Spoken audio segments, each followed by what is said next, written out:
Hi hello ನಮಸ್ತೆ friends, welcome back to SK cooking channel.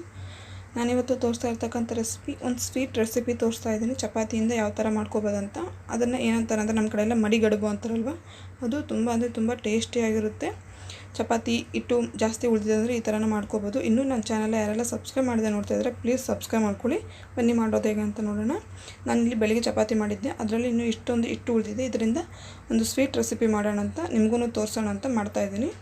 ಈ ಹಿಟ್ಟಲ್ಲಿ ನಾವು 4 ಚಪಾತಿ ಮಾಡ್ಕೋಬೋದು. ನೋಡಿ, ಕಟ್ ಮಾಡ್ಕೊಂಡು ತೋರಿಸ್ತಾ ಇದ್ದೀನಿ. 4 ಚಪಾತಿ ಆಗುತ್ತೆ. ಈ ಥರ ರೌಂಡ್ ಶೇಪಲ್ಲಿ ಮಾಡಿಬಿಟ್ಟು ಲಟ್ಸ್ಕೋಬೇಕು.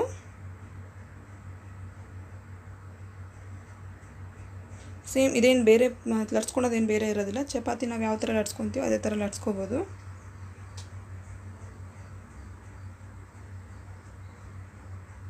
ನೋಡಿ, ರೆಡಿಯಾಗಿದೆ. ಅದೇ ಥರ ಇನ್ನು ಉಳಿದಿರೋ ಚಪಾತಿ ಹಿಟ್ಟನ್ನು ನಾನು ಲಟ್ಸ್ಕೊತಿದ್ದೀನಿ. ನೋಡಿ, ಎಲ್ಲ ಚಪಾತಿನೂ ಲಟ್ಸ್ಕೊಂಡಾಗಿದೆ.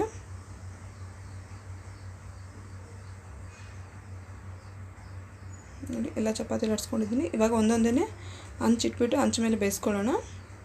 ಇದನ್ನು ಕೆಲವೊಬ್ಬರೆಲ್ಲ ಹಸಿದು ಚಪಾತಿ ಈ ಥರ ಲಟ್ಸ್ಕೊಂಡಿರ್ತಾರೆ, ಇದನ್ನೇ ಕಟ್ ಮಾಡಿಬಿಟ್ಟು ಮಾಡ್ತಾರೆ. ಅದು ಯಾವ ಥರ ಇರುತ್ತೆ ಟೇಸ್ಟ್ ನನಗೆ ಗೊತ್ತಿಲ್ಲ. ಈ ಥರ ಮಾಡಿ ತುಂಬ ಟೇಸ್ಟ್ ಚೆನ್ನಾಗಿರುತ್ತೆ. 2 ಕಡೆನೂ ಚೆನ್ನಾಗಿ ಸುಟ್ಕೋಬೇಕು, ಅಂದರೆ ಆಯಿಲ್ ಹಾಕಲಾರ್ದೇ ಸುಟ್ಕೋಬೇಕು.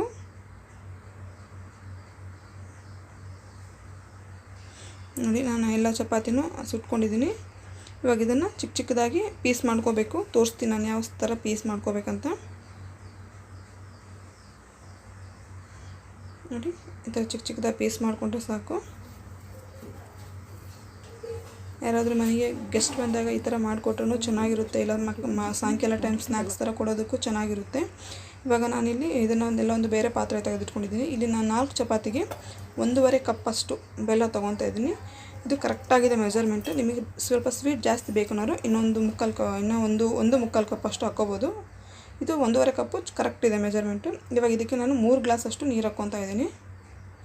ಫಸ್ಟಿಗೆ ಸ್ವಲ್ಪ ನೀರು ಜಾಸ್ತಿ ಹಾಕ್ಬಿಟ್ಟು ಮಾಡ್ಕೊಳ್ಳಿ. ಚಪಾತಿ ಅಲ್ವಾ, ತಣ್ಣಗಾದಂಗೆಲ್ಲ ಗಟ್ಟಿ ಆಗುತ್ತೆ. ಅದಕ್ಕೆ ಸ್ವಲ್ಪ ನೀರು ಜಾಸ್ತಿ ಹಾಕ್ಕೊಂಡೇ ಮಾಡ್ಕೊತಾ ಇದ್ದೀನಿ ನಾನು.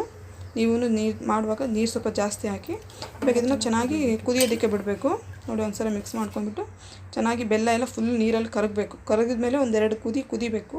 ಆವಾಗ ನಾವು ಸಣ್ಣ ಪೀಸ್ ಕಟ್ ಮಾಡ್ಕೊಂಡಿದ್ದೀವಲ್ಲ ಚಪಾತಿ, ನೋಡಿ ಬೆಲ್ಲ ಎಲ್ಲ ಕರಗಿದೆ. ಚಪಾತಿನ ಹಾಕ್ಕೋಬೇಕು ಅದರಲ್ಲಿ.